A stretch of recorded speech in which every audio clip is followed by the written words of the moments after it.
새해 첫 주일 아침입니다.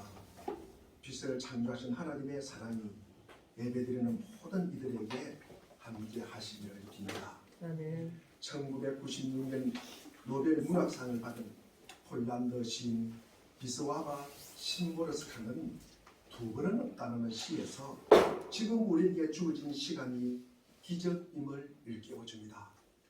두 번은 없다. 지금도 그렇고 앞으로도 그럴 것이다.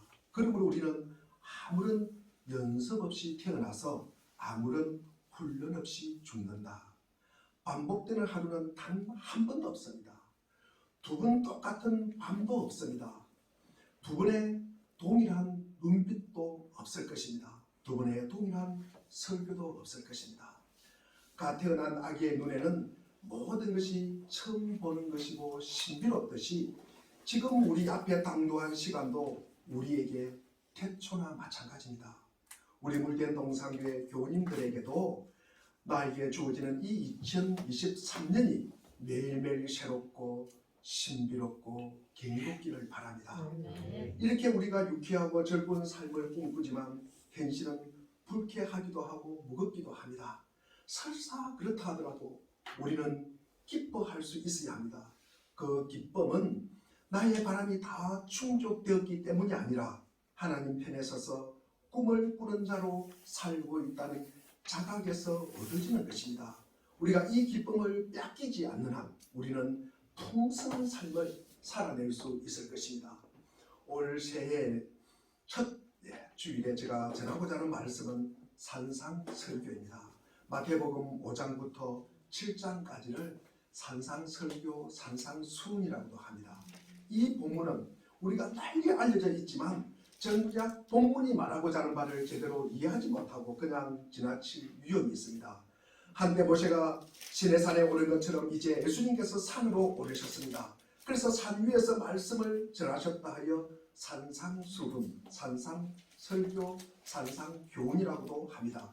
한때 하나님의 가르치는 율법을 하나님께서 시내산에서 이스라엘 백성에게 내려주셨듯이 이제 예수님도 또 다른 새 율법인 산상설교를 제자들에게 내려주십니다.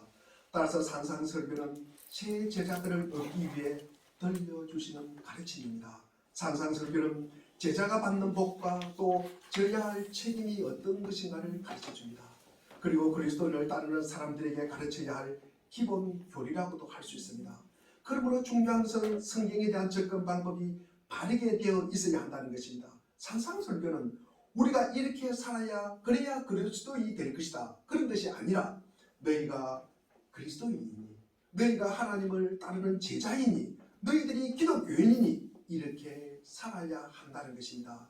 산상설교는 야고보서와 같이 행함의 중요성을 굉장히 강조합니다. 그 행함이 구원의 조건은 아닐지라도 그리스도인으로서 당연히 그렇게 살아야 함을 말하고 있습니다. 저는 이것이 전도의 최선의 수단이라고 말하고 싶습니다. 지금 이 시대는 그것에 관심을 가져야 할 것이 절실히 요청되는 때입니다. 오늘의 세계는 참된 그리스도인을 찾고 있습니다. 우리를 절실하게 요구하고 있습니다. 진실로 전도하기를 원하십니까? 교회 자체가 그리스도인의 삶을 다시 시작해야 할 것입니다.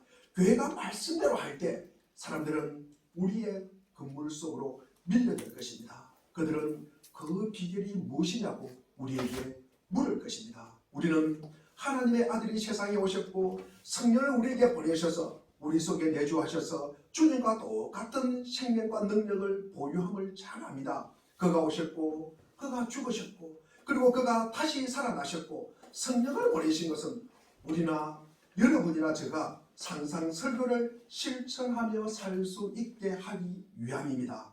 우리가 교회사를 보면 진정한 부흥은 성도들이 항상 산상교훈을 굉장히 소중히 여기고 산상설교에 있는 말씀과 성도들의 생활이 일치되었을 때 진정한 부흥이 일어났던 것입니다.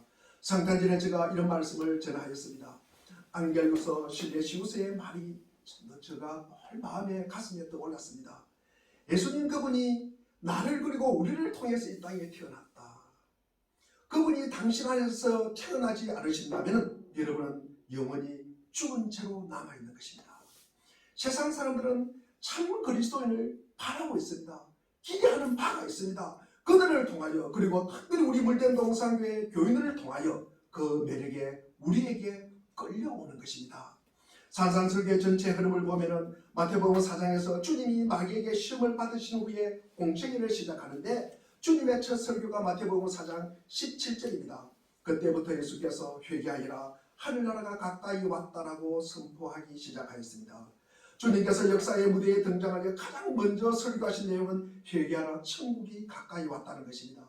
주님께서 공생의 초창기에 온 이 갈릴리 회당을 다니시면서 가르치신 복음이 무엇입니까? 하나님 나라입니다. 하나님 나라. 우리 하나님 나라 내용은 우선 팔복을 말하고, 그리고 세상의 빛과 소금으로 살아라, 원수를 사랑하라, 우리에게 기도의 본을 보이신 주 기도문이 여기에 있습니다. 남에게 대접을 받고자 하거든 먼저 남을 대접하라, 황금유리라고 합니다. 멸망으로 인도하는 문은 크고 넓으나 생명으로 인도하는 문은 좁고 협착하여 찾는 이가 적다. 좁은 문을 말하고 있습니다. 모래 위에 지은 집은 어리석은 사람이 되지 말고 반석 위에 집을 지은 지혜로운 자가 되라고 말씀하십니다. 마태복음 7장을 넘어가면서 산상설교의 전체를 마무리하면서 주님께서 이렇게 말씀하십니다. 마태복음 7장 21절입니다.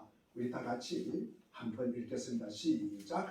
너도 주님 하는 사람이라고 해서 다 하는 자가 되는 것이다. 하나님이 주의 뜻을 행하는 사람이라고 부르한다. 아멘. 산상설교의 핵심의 주제는 하나님 나라입니다. 앞부분에 나오는 팔복은 하나님 나라에 속한 그분의 백성들의 속성과 그분들의 본질을 갖다가 우리에게 드러내 보이고, 그 다음에 나오는 내용은 그 같은 하나님의 백성인 성도들이 구체적인 삶의 자리에서 어떻게 살아야 하는지를 보여주고 있습니다. 즉 하나님 나라 백성들이 이 땅에서 어떤 행태의 삶을 살아야 하는지를 구체적이고 아주 소상하게 우리에게 말해주는 것이 산상설교입니다. 하나님 나라의 백성은 이 땅에 어떻게 살아야 할까? 5장부터 7장까지를 한마디로 요약하면 다르게 살아가는, 구별되어 살아가는 것입니다. 이 땅의 사람들과 구별된 예수 그리스도의 사고와 그리고 그 생각으로 살고 예수님의 마음으로 살고 예수님의 삶을 본받아 살아가는 이들이 성도이고 하나님 나라에 속한 백성의 삶의 방식이라는 것입니다. 오늘 보면 마태복음 6장 8절에 주님께서는 그들을 본받지 말아라. 최근에 나온 새 한글 번역본에 보니까 너희는 그들하고 같은 사람이 되지 마세요. 이것이 산상설교의 핵심입니다. 하나님 나라의 핵심입니다. 이게 바로 2023년 우리 물된 동산교회의 표입니다. 꼭 우리 기억하시길 바랍니다. 주보 표면을 갖다가 한 번 더 보시고 그들하고 같은 사람이 되지 마세요. 하나님 나라의 백성은 이 땅에 살지만 땅에 있는 사람들을 본받지 않고 다르게 구별되게 살아야 한다는 것입니다. 그렇다면 어떻게 다르고 구별되게 살까? 먼저 불신자나 이방 종교들을 믿는 사람과 다르게 살아야 합니다. 나아가서 유대인이나 다른 종교인들과도 달라야 합니다. 다르게 서기관이나 윤리적 계변과는 구별되어야 하고, 갱근의 모양만 있는 이 바리새인의 위선적인 모습과도 달라야 합니다. 성도는 세속적인 이 세상의 비종교인이나 불신자와도 다를 뿐만 아니라 입으로만 하는 맹목적인 신앙인과도 구별되어야 하고, 껍데기만 그럴듯한 형식적인 신앙인과도 구별되어야 합니다. 우리 안에 감기 바이러스가 활동하고 있으면 목도 아프고 기침도 나고 머리도 아프고 콧물도 난다고 말씀을 드렸습니다. 이것은 정상이 아닙니다. 마찬가지로 우리는 이 땅에서 마음으로 미워하고 시기하고 질투하고 말로서 저주하고 욕하고 상처 주고 행동으로 나태하고 때리고 부수고 죽이고 하는 것은 죄라는 것입니다. 이런 사람은 비정상입니다. 하나님의 형상으로 지원받은 사람이 아니란 말입니다. 제가 생각하기에 우리는 하나님께 의존을 하고 순종하는 성도가 되어야 된다. 우리는 우리의 순종의 모습을 통해서 그분이 얼마나 하나님을 의지하는가 의지하지 않는가를 보게 된다. 어제 송근영 신에 대해서는 우리는 하나님과의 사귐이 있고 섬김이 있어야 된다.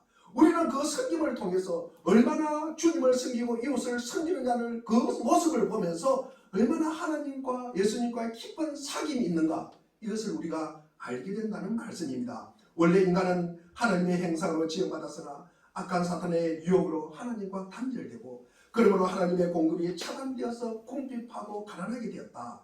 그래서 싸우고 다투고 때리고 욕하고 뺏어오고 죽이고 하는 이 악과 고난이 판치는 세상이 되었다. 그러므로 인간은 원래 하나님의 행상에서 벗어나서 하나님께 등을 돌리고는 있지만 아마 우리는 이 사실을 모두 알고 있습니다.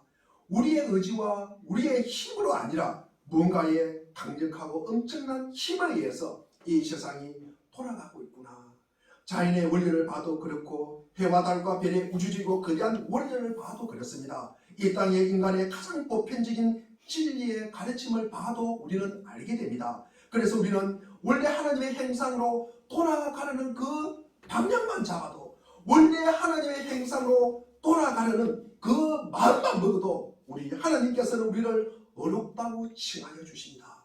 하나님과 우리 사이의 상황을 바뀌어준다는 것입니다. 변화시켜 주신다는 것입니다. 이것뿐만 아니라 하나님의 아들 예수 그리스도를 사람의 몸을 통하여 이 땅에 보내시고 그분의 십자가의 죽음으로 하나님 백성들의 죄를 용서하시고 하나님의 자녀로 정당함을 입증하시고 성도는 하나님과 올바르고 충실한 관계에 있게 하시는 것을 봐도 그렇습니다.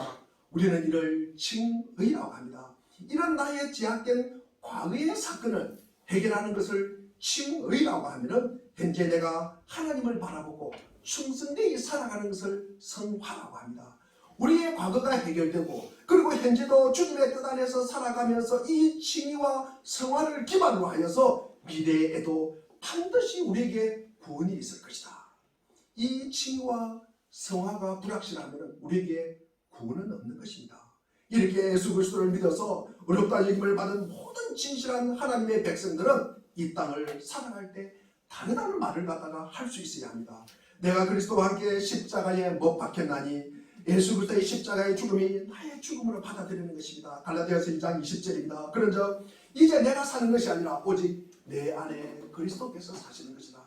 내 안에 그리스도께서 살고 있으면 반드시 나의 옛날에 죄된 모습과 내 사고와 그 생각을 버려야 합니다. 이제 내가 육체 가운데 사는 것은 나를 사랑하사 나를 위하여 자기 자신을 버리신 하나님의 아들을 믿는 믿음 안에서 사는 것이다. 우리에게 이런 믿음이 있다면 달라지는 것입니다. 구별된 삶을 살아가는 것입니다. 그리스도의 행상을 덧입는 것으로 거룩해지는 것입니다. 하나님의 아들을 행상 본받아서 변화되는 것입니다. 껍데기만 믿고 있고 하는 척하는 바리새인들과 구별되는 것입니다. 부활을 믿지 않는 사두개인 혹은 서기관들과도 다르다는 말씀입니다. 확실하게 성도는 더 나은 의를 행하는 자들입니다. 그것은 가식적이고 행식적인 의와는 완전히 다른 의입니다. 우리는 내면의 진실한 변화를 바깥으로 흘려보내는 그러한 온전한 의를 행하는 자들입니다. 안과 밖이 똑같은 의를 행하는 자들입니다. 물론 우리의 동기와 자세 속에는 때로는 불순물도 있습니다. 그리고 불완전함도 있지만 우리는 그들과 본질적으로는 구별되어 있습니다. 성도는 바리새인과 서기관보다 더 나은 의를 행하는 자들이어야 합니다. 자신의 개인적인 삶과 습관 그리고 성품, 행실을 통해서 다른 사람에게 드러내 보이게 된다는 말씀입니다. 그것도 아주 자연스럽게 말입니다. 이 성경 말씀은 우리에게 직접 말씀하시는 하나님의 말씀입니다. 그래서 말씀의 모든 것을 있는 그대로 받아들여야 한다는 것입니다. 그래서 우선 비그리스도인들과 구별되는 이 그리스도인들의 자세와 자질이 무엇일까? 우리 그리스도인들은 비그리스도인들은 그렇게 생각하지 않습니다. 그리스도인들은 필연적으로 하나님의 법과 관련된 사람들입니다. 우리는 말합니다. 율법 아래 있지 않고 은혜 아래 있다고 말을 합니다. 그래도 율법은 반드시 지켜야 합니다. 왜냐하면 율법의 의는 우리를 통해서 드러나기 때문입니다. 사도 바울은 로마서 8장 3절과 4절에 이렇게 말하고 있습니다. 하나님께서는 자신의 아들을 우리 한번 읽어보겠습니다. 시작. 육신으로 말미암아 율법의 일을 하셔서 헬레에서 우리를 하나님께서 하셨습니다. 곧 하나님께서는 자기의 아들을 죄된 육신으로 모습으로 보내셔서 죄를 없애시고 그 육체가 죄의 상고를 내주셨습니다. 그것은 육신을 따라 살지 않고 성령을 따라 사는 우리가 율법이 요구하는 바를 이루게 하시는 것입니다. 아멘. 우리는 하나님의 은혜를 받은 자로서 율법이 요구하는 바를 이루어야 되는 것입니다. 우리는 이렇게 이야기합니다. 우리는 은혜 가운데 산다고, 율법은 필요 없다고, 율법은 구약이라고 이렇게 힘주어서 침 튀기면서 말하는 사람들이 있습니다. 잘못된 생각입니다. 하나님께서는 자신의 아들을 우리와 같은 육신으로 보내셔서 죄의 문제를 해결하였다. 즉 인간이 저지른 죄의 문제는 하나님의 아들로 이 땅에 인간으로 오신 죄 없는 예수님께서 십자가에 죽으심으로 완전히 해결하신 것입니다. 인간의 죄를 신이 대신하는 것은 완전한 대속물이 아니라는 말씀입니다. 다시 말하면 우리의 문제를 자신과 동떨어진 문제로 취급하지 않으셨다는 것입니다. 인간으로 오신 그분은 친히 인간의 처지를 떠맡으시고 어둠 속에서 씨름하고 있는 인류 안으로 들어오셔서 단번에 바로잡아 주신 것입니다. 그동안 율법적으로는 이런 일을 해낼 수가 없었습니다. 왜냐하면 인간은 스스로의 힘과 자기의 능력과 힘으로 율법을 지키려고 하기 때문입니다. 그래서 율법은 언제나 근본적인 치유가 아니라 죄에 대한 미봉책임에 불과하였습니다. 그러나 그동안 응할 수 없었던 율법 조문이 요구에 우리가 응할 수 있게 되었는데, 이는 한층 더 우리가 힘쓰고 노력해서가 아니라 오직 성령께서 우리 안에 행하고 계신 일을 우리가 받아들임으로써 그렇게 된 것입니다. 우리가 육신을 따르지 않고 그 영을 따라 행하는 우리에게 율법의 요구가 이루어지게 하셨다는 말씀입니다. 조금 어렵지만 우리가 이 은혜 가운데 살아간다. 우리가 뻥하면 은혜 가운데 살아간다 그래요. 그러면서 율법은 나와 전혀 무관한 것처럼 살아가는 우리 그리스도인들이 너무나 많다는 것입니다. 그렇지 않다는 말씀을 제가 길게 오늘 이 로마서 8장 3절과 4절 말씀을 통해서 드렸습니다. 그러므로 우리 그리스도인들은 항상 하나님의 법을 따라 살며 그 법을 지키는 데 관심을 가져야 합니다. 그래서 우리가 하나님의 은혜를 받은 사람은 하나님의 뜻에 맞게 움직이고 행하게 되어 있습니다. 은혜를 받은 사람은 행하지 않고는 우리가 견딜 수가 없습니다. 우리가 소금을 먹으면 무엇을 먹습니까? 소금을 먹으면 뭐를 찾습니까? 물을 찾습니다. 똑같습니다. 우리가 은혜를 받았으면 반드시 우리가 움직이게 되어 있다는 거예요. 하나님의 은혜를 받은 힘으로 우리에게 주어진 이 율법을 우리가 행할 수 있는 힘과 능력이 생긴다는 것입니다. 그 힘과 능력이 그 행함이 내가 한 것이 아니라는 말씀입니다. 하나님께서 주신 능력이라는 사실을 우리가 고백하며 살아가면서 우리가 이 땅에 겸손하게 살아가는 것입니다. 두 번째로 그리스도인들은 가장 본질적인 일 중에 하나가 그리스도인은 하나님의 앞에 있음을 우리가 늘 인식하며 사는 것입니다. 아멘. 세상 사람들은 이런 인식으로 살지 않습니다. 이것이 그리스도인과 비그리스도인의 차이점입니다. 그리스도인을 말하자면 자유로운 행위자가 아닙니다. 그리스도인들은 하나님의 자녀입니다. 그러므로 그리스도인이 행하는 모든 것을 하나님께서 보시기에 좋은 관점에서 행하는 것입니다. 신약성경은 이것을 어디서나 강조하고 있습니다. 그리스도인들은 무엇을 먹을까, 무엇을 마실까, 무엇을 입을까에 대해서 염려하지 말라고 하십니다.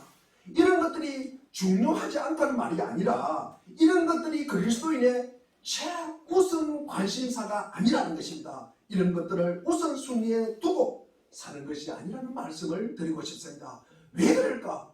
우리는요, 하나님께서 만드신 피조물이기 때문입니다. 우리는 하나님의 공급하심으로 살아가기 때문입니다. 우리의 생명조차도 그분께서 부여하시기 때문에 우리가 지금 호흡하고 있는 것입니다. 그래서 하나님께 의존하고 순종하는 삶이어야 합니다. 그분과의 관계를 우리가 최우선으로 살아야 하는 것입니다. 아멘. 세 번째로 그리스도인은 항상 하나님을 두려워함으로 행하는 사람이어야 합니다. 우리 빌립보서 2장 12절 말씀을 우리 한번 읽어보겠습니다. 시작. 그러므로 사랑하는 여러분이 언제나 순종한 것처럼 내가 함께 있을 뿐만 아니라 지금과 이제 내가 없을 때에도 더욱더 순종하여서 두려워 떨리는 마음으로 자기의 영혼을 구워 나가십시오. 아멘. 우리가 두렵고 떨린다. 우리가 겁에 질려가지고 두려워서 막 이렇게 안절부절 못하는 것이 아니라 우리가 하나님을 경외하면서 하나님을 존중하면서 그 두렵고 떨리는 마음으로 자기의 구원을 이루어가는 것입니다. 우리가 하나님의 말씀을 우습게 여기고 하나님의 말씀을 그리고 예배를 하찮게 여기고 그러면요 참 곤란합니다. 우리 히브리서 12장 28절도 말합니다. 경건함과 두려움으로 하나님을 기쁘시게 예배할 뿐만 아니라 자기의 모든 삶을 이처럼 사는 것입니다. 그리스도인에게 이 같은 판단의식을 지니고 삽니다. 이런 삶을 사는 것은 주님께서 그렇게 살라고 말씀하셨기 때문입니다. 인간의 삶을 시험할 날이 앞으로 있을 것이라고 말씀하십니다. 주님은 주여 주여 라고 말하지 말며 교회 안에서의 활동만으로 다 된 것이라고 생각하지 말라고 우리에게 말씀하고 있습니다. 그 이유는 심판이 오고 있기 때문이다. 마음을 감찰하시는 주님이 심판하기 때문이다. 주님의 기준은 그 모양보다는 내부 중심 우리의 속마음입니다. 그래서 우리의 이 얄팍함, 우리의 입만 가지고 하는 것은 아주 큰 죄가 될 것이다. 우리 고린도서 5장 10절에 보니까 그리스도의 심판대 앞에 서면은 저마다 좋은 일이든 못된 짓이든 몸으로 한 일에 대해 그 대가를 받게 될 것이다. 2023년에는 산상설교를 한 20회 내지 30회 정도 제가 하려고 합니다. 이 산상설교의 말씀을 들으면서 이 본문 해석에 아주 중요한 몇 가지 말씀을 제가 더 덧붙이고자 합니다. 산상설교는 어떤 윤리나 도덕적 규범이 아니라 어떤 성격을 서술하고 있다는 것을 항상 우리가 기억해야 합니다. 그리스도인은 이렇게 하면 복 받는다. 이렇게 하면 복 받는다. 그것이 아니에요. 한번 생각해 보세요. 우리가 이렇게 하면은 복을 받는다고 하면은 거기에 하나님이 개입할 여지가 있습니까? 없습니까? 우리가 예수님이 개입할 여지가 있습니까? 없습니까? 거기는 하나님과 예수님이 개입할 여지가 없는 거예요. 그래서 우리가 하나님 없이도 예수님 없이도 잘 산다고 착각을 하게 되는 것입니다. 우리 그리스도인들은 우리가 어떤 사람이 되게 되어 있는가를 설명하는 것입니다. 그리스도인들은 이렇게 살아가는 거예요. 하나님의 자녀는 이렇게 살아가는 거예요. 이렇게 살면 복 받는 것이 아니라 이렇게 살아가는 것입니다. 우리가 죄에 대해서도 그리고 심판에 대해서도 의에 대해서도 이웃에 대해서도 원수에 대해서도 이렇게 대하여야 한다는 것입니다. 주님은 너희가 이런 사람이니 너희는 율법을 이렇게 대하여야 하며 율법에 따라 이렇게 살아야 한다는 것을 강조하고 있습니다. 두 번째로 또 우리가 어떤 주어진 환경과 조건 안에 있으므로 그것을 행할 수 있는 마음 상태가 되어 있어야 한다는 것입니다. 우리 마태복음 5장 39절에 보면은 오른밤을 치거든 왼밤을 둘러대라. 40절에 보면은 속옷을 가지고자 하는 자에게 뭐까지 주어라? 겉옷까지 주어라. 누가복음에서는 겉옷까지 달라 그러면 속옷까지 벗어주라고 합니다.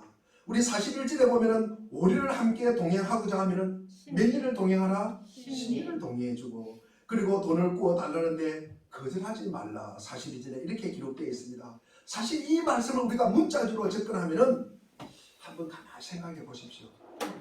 아마 믿음의 사람들은 이 아마 볼이 맞아가지고 막 벌겋게 되어 있을 것입니다. 그렇지 않겠습니까? 아마 추운 겨울에도 아마 겉옷 달라 그러면 속옷도 벗어주고 속옷 달라고 하면 겉옷도 벗어주고요. 아마 우리 그리스도들 아마 빨가벗고 아마 다녀야 될 것 같아요.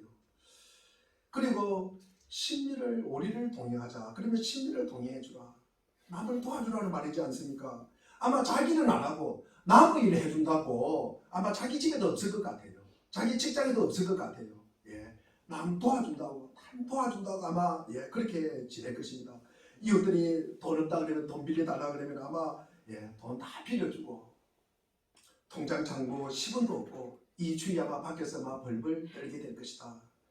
그래서니까 우리가 이 말씀을 우리가 기계적으로 적용하면은 적용해야 할 규범이 아니라 내가 이와 같은 사람이니 그것이 하나님의 뜻이요 그분의 영광을 위해서라면 나는 그렇게 할 자세가 되어 있다는 것입니다. 그 마음가짐으로 우리가 살아가는 것입니다. 우리가 여기 산상설교의 교훈들이 우리가 이것을 말꼬리 잡고 이게 도대체 말이 되냐, 이게 도대체 뭐가 하자고 하는 일이냐 그러면서 산상끈끈 사사건건 우리가 다투는 마음이 되어서는 안 된다는 제가 말씀을 드리고자 합니다. 우리가 이 산상설교 말씀의 교훈이 참 우스꽝스럽기도 하고 때로는 불가능하다는 것도 우리가 단정하지 마시고 우리들도 이런 상태에 있고 이런 상황에 있으면 내가 할 수 있다. 이것이 바른 삶이다. 우리가 그 자세는 되어 있어야 한다는 말씀입니다. 만일 오늘의 모든 그리스도인들이 우리가 산상 설교대로 산다면 우리 모두가 기도하며 바라는 엄청난 우리가 부흥을 아마 경험할 것입니다. 우리가 그 마음가짐만 가졌다고 하면은 벌써 이미 부흥은 시작되었을 것을 제가 거듭 강조하여 말씀을 드립니다. 아마 신기하고 놀라운 일들이 일어날 것입니다. 세상은 아마 충격을 받을 것입니다. 사람들은 우리 주 예수 그리스도에게 이끌려 올 것입니다. 자신이 다른 사람들에게 어떤 인상을 주는가가 아니라 하나님과의 관계가 늘 우리는 먼저임을 우리가 먼저 기억하십시오. 하나님이라면 어떻게 생각하겠을까? 나와 하나님과의 관계, 예수님이 하나님이 나를 갖다가 창조주고 나는 피조물이라는 사실, 이 사실을 우리가 늘 기억한다면 나는 주님과 얼마나 사귐이 있는가, 그 사귐 안에서 내가 얼마나 섬기고 있는가, 나는 주님 안에서 주님을 얼마나 의지하면서 나는 주님 앞에 순종하는가를 먼저 생각하면 이 문제가 쉽게 해결될 것입니다. 우리 기도도 마찬가지입니다. 자기가 하나님 앞에 있음을 알며 하나님께 기도하는 것입니다. 우리 사람들하고 기도하는 거 아니잖아요. 우리가 하나님 앞에서 기도하는 거예요. 하나님 들으라고 기도하는 거예요. 옆에 있는 사람들하고 기도하는 게 아니지 않습니까? 우리 구제도 마찬가지입니다. 우리가 지난번에 연탄도 나누고 했지만 이거 우리가 하면서 이것을 내가 자랑하고 내가 과시하고 그런 것입니까? 아니잖아요. 우리가 우리의 그 구제 중심에 누가 있습니까? 예수님이 계시는 거예요. 우리가 예수님의 마음으로 섬기는 거예요. 여기에 우리의 자랑이 있다. 우리가 과시를 한다. 그러면 안 하는 것보다 못합니다. 안 하는 것보다 못합니다. 우리가 이것이 그리스도인의 생활에 대해서 대단히 우리가 중요한 생활의 원리입니다. 물된 동산교회 교회 여러분 2023년 새해 첫 주입니다. 두 번은 없는 삶입니다. 2023년 1월 1일이 다시 오겠습니까?